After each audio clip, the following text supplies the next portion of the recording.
वृत्ति प्रभाकर। वृत्ति प्रभाकर ग्रंथ में पेज नंबर 161 और 161 पेज के ऊपर 26 नंबर का शीर्षक है, बराबर। तो स्तंभ में पिशाच के दृष्टांत से शंका समाधान पूर्वक अनुपलम्ब का निर्णय, ठीक है। तो ऊपर के शीर्षक में इस बात को बताया था कि नैयायिक मत में अभाव का प्रत्यक्ष करने के लिए करण इंद्रिया है, इंद्रियों से ही अभाव का ज्ञान होता है। अभाव प्रमा के लिए स्वतंत्र अनुपलब्धि नाम का प्रमाण नहीं है। यदि अब इंद्रिय से अभाव का ज्ञान होता है, अर्थात अभाव रूप विषय का ज्ञान इंद्रिय से होता है, तो इंद्रियों का उन अभावों के साथ संबंध बताना चाहिए। तो पीछे के शीर्षक में संबंध भी बताया था इंद्रियों का अभाव के साथ, और अभाव के प्रत्यक्ष में सहकारी कारण बताया था प्रतियोगी का अनुपलम्ब, बराबर बताया था। और प्रश्न आया कि प्रतियोगी का अनुपलम्ब सहकारी है, इंद्रिय करण है और अभाव का प्रत्यक्ष होता है, तो आत्मा में जैसे सुखाभाव दुखाभाव का प्रत्यक्ष होता है, उस प्रकार धर्म अभाव अधर्म अभाव उसका भी प्रत्यक्ष होना चाहिए। होता तो नहीं है। स्तंभ में पिशाच का अन्योन्य अभाव प्रत्यक्ष है, अत्यंत अभाव प्रत्यक्ष नहीं है। जबकि प्रतियोगी जो पिशाच का अभाव ना, प्रतियोगी पिशाच हुआ, उसका अनुपलम्ब है, वहां पर प्रत्यक्ष होना चाहिए, किंतु अत्यंत अभाव का प्रत्यक्ष नहीं होता, अन्योन्य अभाव का प्रत्यक्ष होता है। इतना ही नहीं, और बताया था कि वायु में रूपाभाव का प्रत्यक्ष होता है, क्योंकि रूपाभाव का प्रतियोगी जो रूप उसका अनुपलम्ब है वहां पर, किंतु वायु में गुरुत्वाभाव का प्रत्यक्ष नहीं होता है, जबकि होना चाहिए, क्योंकि गुरुत्व का भी अनुपलम्ब है। समझ में आ रहा है कि नहीं बात? तब निर्णय किया गया था कि अभाव के प्रत्यक्ष में इंद्रियकरण है, प्रतियोगी का अनुपलम्ब सहकारी है, किंतु केवल अनुपलम्ब नहीं, योग्यानुपलम्ब चाहिए, ये बात बताई थी। सुख दुख रूप जो प्रतियोगी है उसका अनुपलम्ब योग्यानुपलम्ब है, धर्माधर्म का अनुपलम्ब योग्यानुपलम्ब नहीं, क्योंकि नियम किया था जिस वस्तु का प्रत्यक्ष हो सकता है उसका उपलम्ब नहीं हो रहा है, ज्ञान नहीं हो रहा है, मतलब अनुपलम्ब है, तब वह अनुपलम्ब योग्य। सुख दुख का अनुपलम्ब योग्यानुपलम्ब है, धर्माधर्म किसी को भी प्रत्यक्ष नहीं होता है, शास्त्र वेद्य है, अतः धर्माधर्म का अनुपलम्ब योग्यानुपलम्ब नहीं। वायु में रूपाभाव का प्रत्यक्ष हो जाएगा, क्योंकि रूपाभाव का प्रतियोगी जो रूप उसका अनुपलम्ब योग्यानुपलम्ब है, किंतु वायु में गुरुत्वाभाव का प्रत्यक्ष नहीं होगा, क्योंकि गुरुत्वाभाव का प्रतियोगी जो गुरुत्व उसका अनुपलम्ब योग्यानुपलम्ब नहीं है। ये सब बात बताई। निर्णय क्या हुआ? योग्यानुपलम्ब सहकारी कारण चाहिए, बराबर। अब प्रश्न उठता है कि स्तंभ में पिशाच का अन्योन्याभाव प्रत्यक्ष होता है कि नहीं? होता है। क्यों?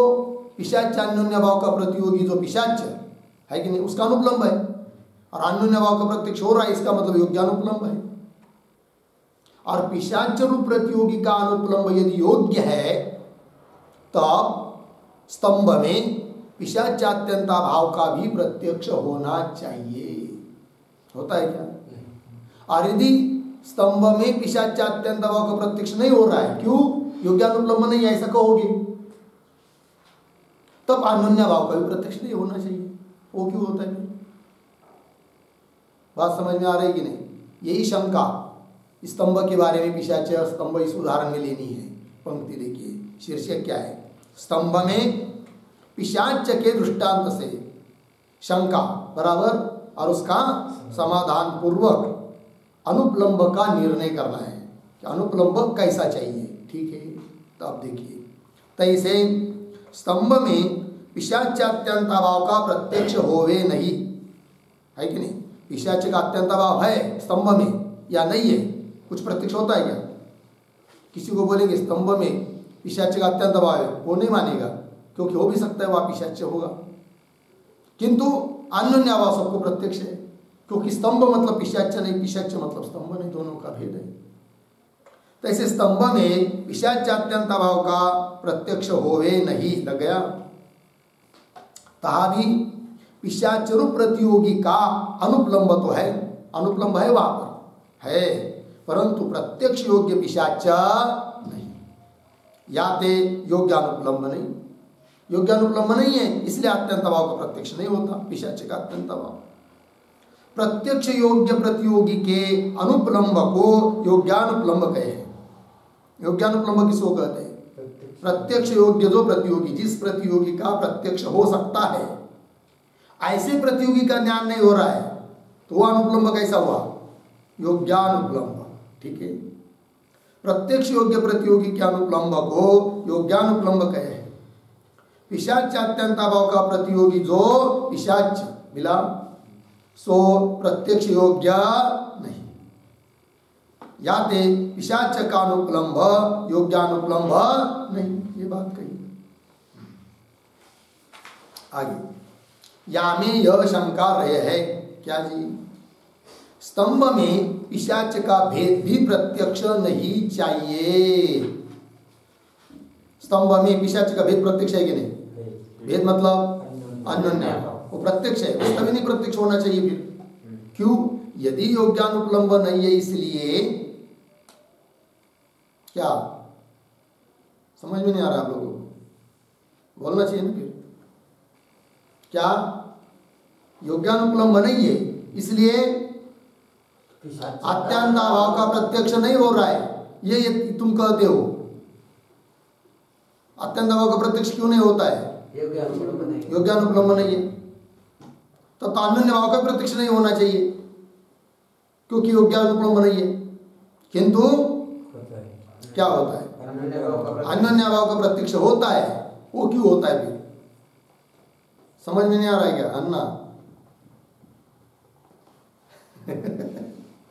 काय रे, चित्त स्थिर नाही का? तिकडे ध्यान देऊ नका सेवेकडे, नंतर सेवेला जायचं, ध्यान द्या। आता यामें यह शंका है, शंका रहे है क्या? स्तंभ में पिशाच का भेद भी प्रत्यक्ष नहीं चाहिए, जबकि प्रत्यक्ष है। किसका? स्तंभ में पिशाच का भेद मतलब काहे थे? पिशाच अन्योन्य भाव को पिशाच भेद कहे। भेद मतलब क्या? पिशाच का पिशाच अन्योन्य भाव को पिशाच भेद कहे। ताका प्रतियोगी भी पिशाच है कि नहीं? पिशाच का अन्योन्य भाव प्रतियोगी कौन? पिशाच का अत्यंत भाव प्रतियोगी कौन? पिशाच। प्रतियोगी दिखाई दे रहा है क्या स्तंभ पर? नहीं। इसका मतलब उसका उपलम्ब नहीं है। पिशाच का उपलम्ब नहीं मतलब ज्ञान नहीं, अर्थात क्या है? अनुपलम्ब। फिर वो अनुपलम्ब योग्य है का योग्य है? योग्य अनुपलम्ब है, तो अत्यंत भाव का प्रत्यक्ष क्यों नहीं होता है? फिर होता है कि अत्यंत भाव का प्रत्यक्ष नहीं, इसका मतलब योग्यानुपलम्ब नहीं है। और यदि योग्यानुपलम्ब नहीं है तो अन्योन्य भाव का प्रत्यक्ष क्यों होता है? बताओ। और अन्योन्य भाव का प्रत्यक्ष होता है कि नहीं? कहा? स्तंभ में पिशाच का अन्योन्य भाव प्रत्यक्ष है, वो क्यों होता है? फिर अभी लगेगी नहीं पंक्ति? शंका,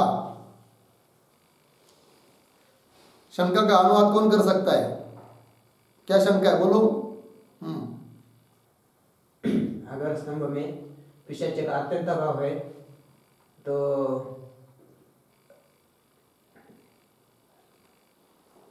स्तंभ में पिशाच का अन्योन्य भाव है, क्यों है? क्योंकि हाँ, ऐसा थोड़ी है गई। स्तंभ में पिशाच का अन्योन्य भाव अत्यंत भाव है या नहीं, वो प्रश्न नहीं। अन्योन्य भाव का प्रत्यक्ष है, सभी लोगों को अनुभव सिद्ध है। अत्यंत भाव का प्रत्यक्ष नहीं है। अब स्तंभ में पिशाच का जो अनुपलम्ब है वो योग्य का योग्य यह निर्णय करना है। यदि योग्य कहेंगे तो प्रत्यक्ष होना चाहिए। किसका? अत्यंत। हाँ पूरा बोलना फिर। पिशाच का अत्यंत अभाव भी प्रत्यक्ष होना चाहिए, योग्य है तो। और यदि पिशाच का अनुपलम्ब योग्य नहीं है तो अन्य भाव का प्रत्यक्ष होना नहीं चाहिए। हाँ अन्य भाव का प्रत्यक्ष नहीं होना चाहिए। फिर वो क्यों होता है? अब लगी पंक्ति देखो, यामी यह शंका रही है स्तंभ में पिशाच का भेद भी प्रत्यक्ष नहीं चाहिए। काहे थे? पिशाच अन्योन्य भाव को पिशाच भेद कहे है, ताका प्रतियोगी पिशाच है कि नहीं? ताका ताका अन्योन्य भाव का प्रतियोगी भी कौन है? पिशाच है। सो प्रत्यक्ष योग्य नहीं। अन्योन्य भाव हाँ, सो मतलब पिशाच, प्रत्यक्ष योग्य नहीं। किसी को दिखाई देता है चक्षु से? पिशाच नहीं। सो प्रत्यक्ष योग्य नहीं। याते योग्यानुपलम्ब के अभाव थे। पिशाचात्यंत अभाव के नाही पिशाचान्योन्य भाव भी अप्रत्यक्ष हुआ चाहिए। लग गया? हाँ योग्यानुपलम्ब का क्या है? अभाव। यदि अभाव है तो पिशाचात्यंत अभाव का जैसे प्रत्यक्ष नहीं होता है वैसा पिशाचान्योन्य भाव का भी प्रत्यक्ष नहीं होना चाहिए। पिशाचात्यंत भाव के नहीं पिशाचान्योन्य भाव भी अप्रत्यक्ष चाहिए, होना चाहिए।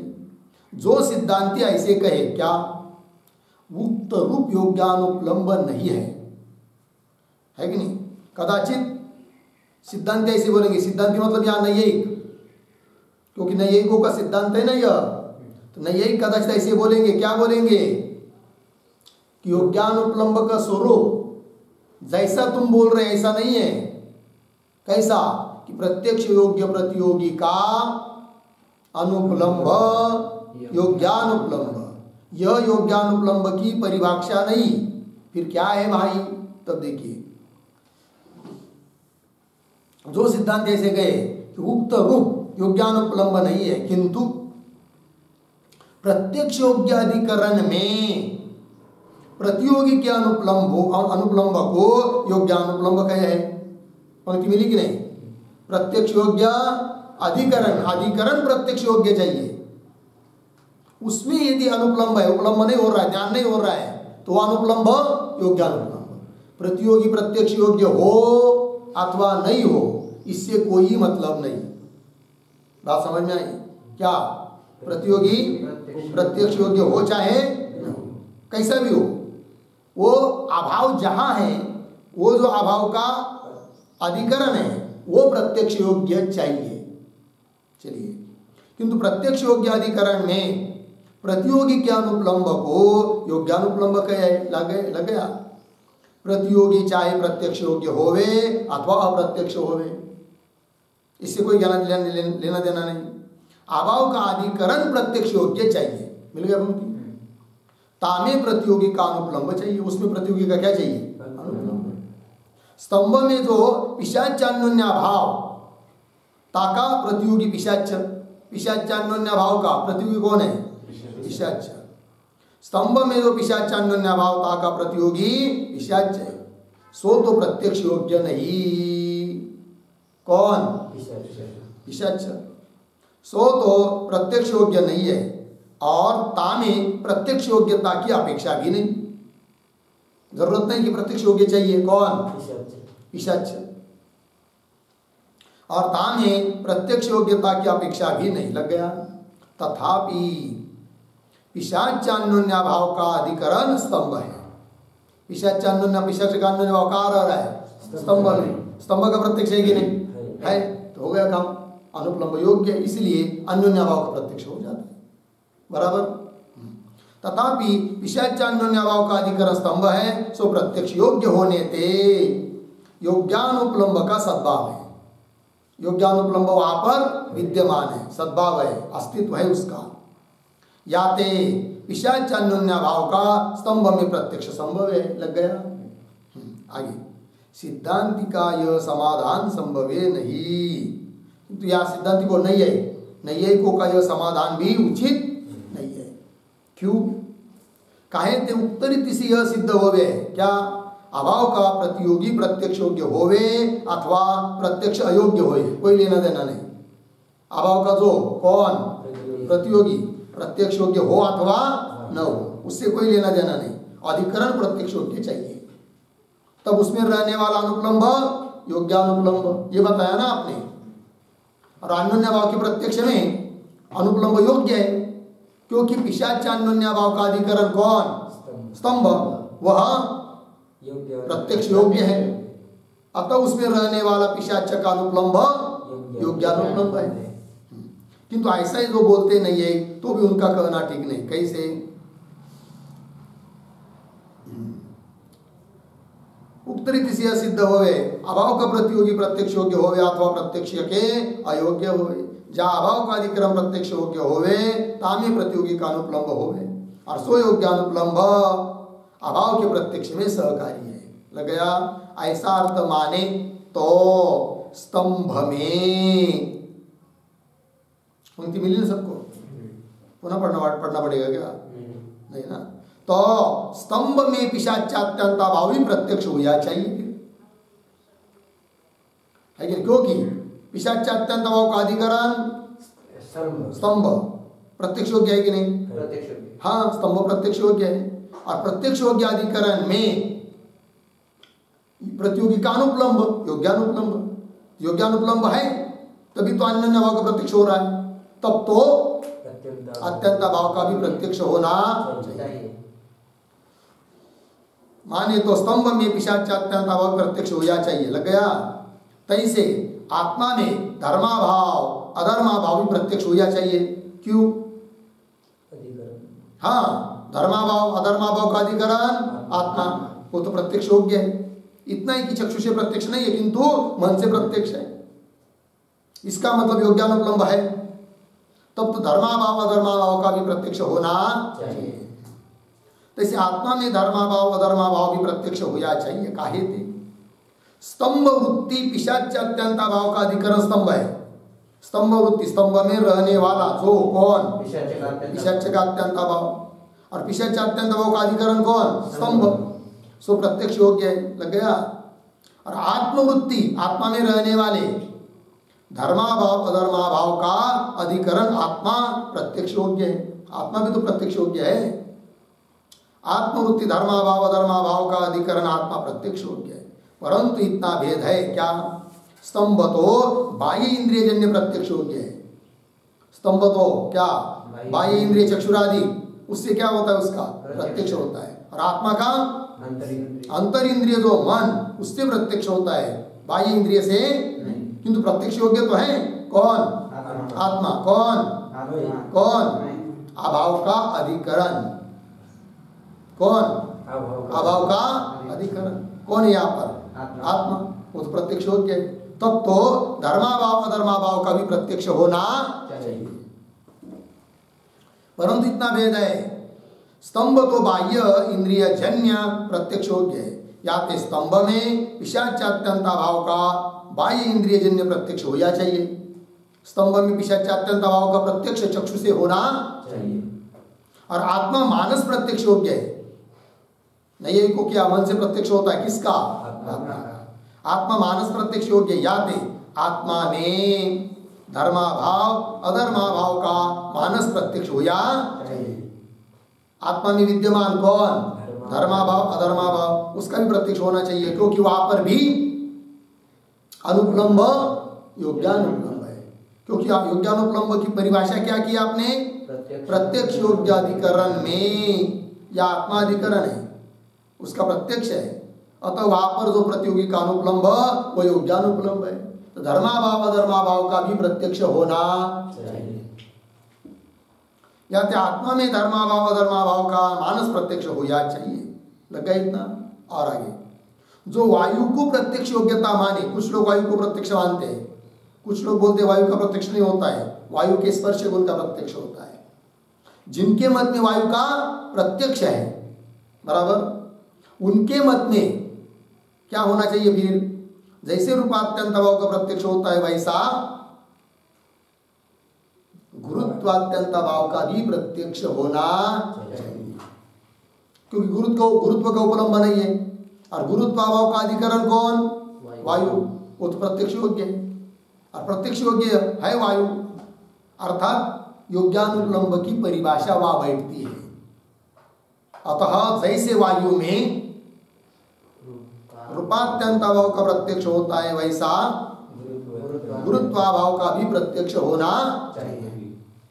जो वायु को प्रत्यक्ष योग्यता माने तो वायु वृत्ति, वायु में रहने वाला गुरुत्वाभाव का प्रत्यक्ष होना चाहिए। लग गया? जो वायु को प्रत्यक्ष योग्यता नहीं माने, समझिए वायु को प्रत्यक्ष नहीं होता है ऐसा मानेंगे, तब तो रूपात्यंताभाव का प्रत्यक्ष नहीं होना चाहिए, क्योंकि वहां पर क्या नहीं मिलेगा? योग्यानुपलम्ब नहीं मिलेगा, क्योंकि वायु को प्रत्यक्ष आप मान नहीं रहे ना।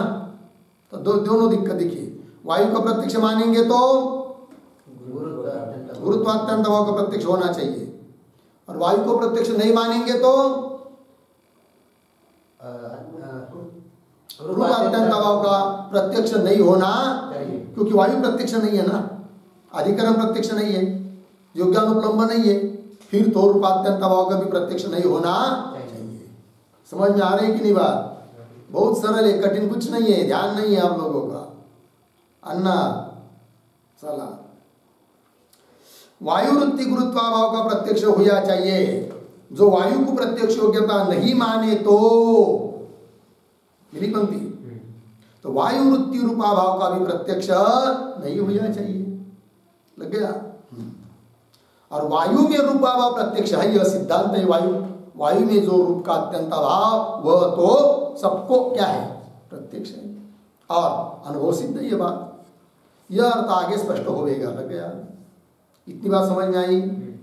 हाँ, तो क्या सिद्ध हुआ यहां तक? स्तंभ में पिशाच अत्यंत भाव का प्रत्यक्ष नहीं होता है, अन्योन्य भाव का प्रत्यक्ष होता है। फिर वह प्रतियोगी का अनुपलम्ब योग्य है का अयोग्य, ये बात चल रही थी। योग्य मानेंगे तो दिक्कत, नहीं मानेंगे तो दिक्कत, बराबर। अतः योग्यानुपलम्ब की परिभाषा ही बदल दी। क्या? प्रत्यक्ष योग्याधिकरण में जो प्रतियोगी का अनुपलम्ब, उसको कहते हम योग्यानुपलम्ब। बात समझ में आई? ये बात बताई, तो पुनः दिक्कत आ गई। फिर क्या दिक्कत आ गई? यदि ऐसी बात है तो आत्मा में धर्माभाव अधर्माभाव का प्रत्यक्ष होना चाहिए फिर, क्योंकि वहां पर भी अनुपलम्ब योग्यानुपलम्ब है, क्योंकि प्रत्यक्ष योग्याधिकरण कौन हुआ? आत्मा। उसमें अनुपलम्ब योग्यानुपलम्ब है, धर्माभाव अधर्माभाव का प्रत्यक्ष होना चाहिए। ठीक। और वायु में रूपात्यंत भाव की तरह गुरुत्वात्यंत भाव प्रत्यक्ष होना चाहिए, यदि वायु प्रत्यक्ष है तो। और वायु प्रत्यक्ष नहीं है तो रूपात्यंत भाव का प्रत्यक्ष नहीं होना चाहिए।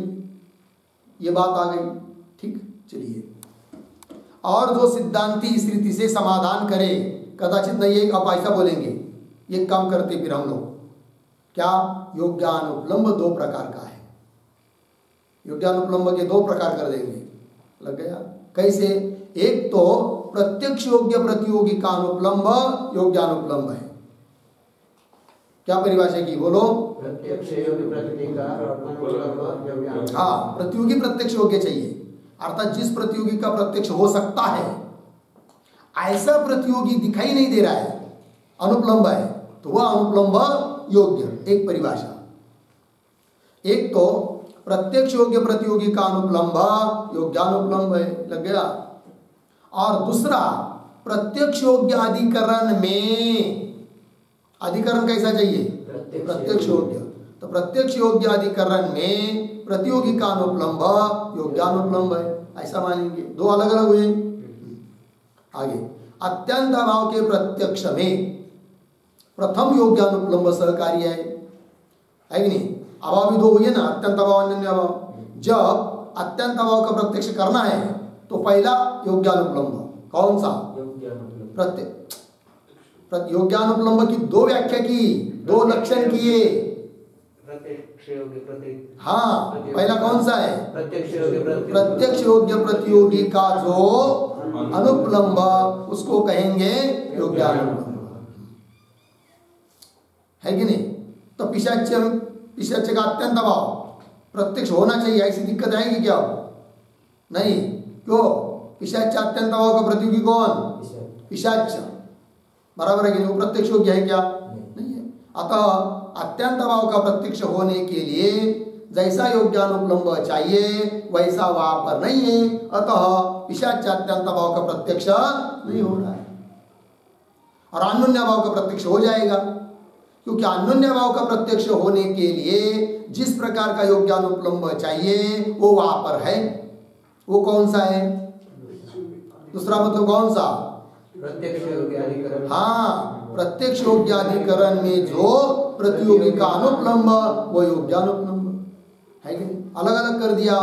अत्यंत भाव के लिए, अत्यंत भाव का प्रत्यक्ष होने के लिए अलग योग्यानुपलम्ब, अन्योन्य भाव का प्रत्यक्ष होने के लिए अलग प्रकार का योग्यानुपलम्ब। समझ में आया? चलिए, अत्यंत भाव के प्रत्यक्ष में प्रथम योग्यानुपलम्ब सहकारी है। या ते अधिकरण तो प्रत्यक्ष योग्य होवे अथवा अयोग्य होवे, कोई लेना देना नहीं। जिस अत्यंत भाव का प्रतियोगी प्रत्यक्ष योग्य होवे ताका अनुपलम्ब अत्यंत भाव के प्रत्यक्ष में सहकारी है। बराबर? अत्यंत भाव का जो प्रतियोगी वो यदि प्रत्यक्ष योग्य है और यहाँ पर दिखाई नहीं दे रहा है, इसका मतलब वह अनुपलम्ब योग्यानुपलम्ब है। बराबर? घट प्रत्यक्ष योग्य है कि नहीं? किंतु यहाँ पर नहीं दिखाई दे रहा है, अर्थात घट का अनुपलम्ब है। वह अनुपलम्ब कैसा हुआ? योग्यानुपलम्ब हुआ। अतः भूतल पर घट के अत्यंत भाव का प्रत्यक्ष हो जाता है। बराबर? जिस अत्यंत भाव का प्रतियोगी प्रत्यक्ष योग्य होवे ताका अनुपलम्ब अत्यंत भाव के प्रत्यक्ष में सहकारी है। और अन्योन्य भाव के प्रत्यक्ष में द्वितीय योग्यानुपलम्ब सहकारी है। दूसरा मतलब कौन सा? प्रत्यक्ष योग्याधिकरण में जो प्रतियोगी का अनुपलम्ब उसको कहेंगे योग्यानुपलम्ब। या अन्योन्य भाव का प्रतियोगी प्रत्यक्ष योग्य होवे अथवा अयोग्य होवे, प्रतियोगी का कोई मतलब नहीं है। प्रत्यक्ष योग्य हो चाहे अधिकरण प्रत्यक्ष योग्य चाहिए। या अन्योन्य भाव का प्रतियोगी प्रत्यक्ष योग्य होवे अथवा अयोग्य होवे, प्रत्यक्ष योग्य अधिकरण में मिल गया ना? कहा अधिकरण में, प्रत्यक्ष योग्य अधिकरण में प्रतियोगी का अनुपलम्ब अन्योन्य भाव के प्रत्यक्ष में सहकारी है। मिल गया ना? या ते कहू भी दोष नहीं, तो स्तंभ में पिशाच अन्योन्य भाव प्रत्यक्ष हो जाएगा, क्योंकि वहां पर योग्यानुपलम्ब है। और स्तंभ में पिशाच का अत्यंत भाव प्रत्यक्ष नहीं होगा, क्यों? वहां पर योग्यानुपलम्ब नहीं है। लग गया कि नहीं? अलग अलग कर दिया ना। स्तंभ में पिशाच अत्यंत भाव का प्रतियोगी पिशाच प्रत्यक्ष योग्य नहीं, या ते स्तंभ वृत्ति पिशाच अत्यंत भाव अप्रत्यक्ष है। स्तंभ में रहने वाला पिशाच अत्यंत भाव कैसा है? अप्रत्यक्ष है, क्योंकि पिशाच अत्यंत भाव का प्रतियोगी कौन? पिशाच। वो प्रत्यक्ष योग्य है क्या? नहीं है। इसलिए उसका अनुपलम्ब होने पर भी वह योग्यानुपलम्ब नहीं है, अतः अत्यंत भाव का प्रत्यक्ष नहीं होगा। और स्तंभ वृत्ति पिशाच अन्योन्य भाव का अधिकरण स्तंभ है। स्तंभ वृत्ति, स्तंभ में रहने वाला कौन? पिशाच का, उसका प्रत्यक्ष हो जाएगा।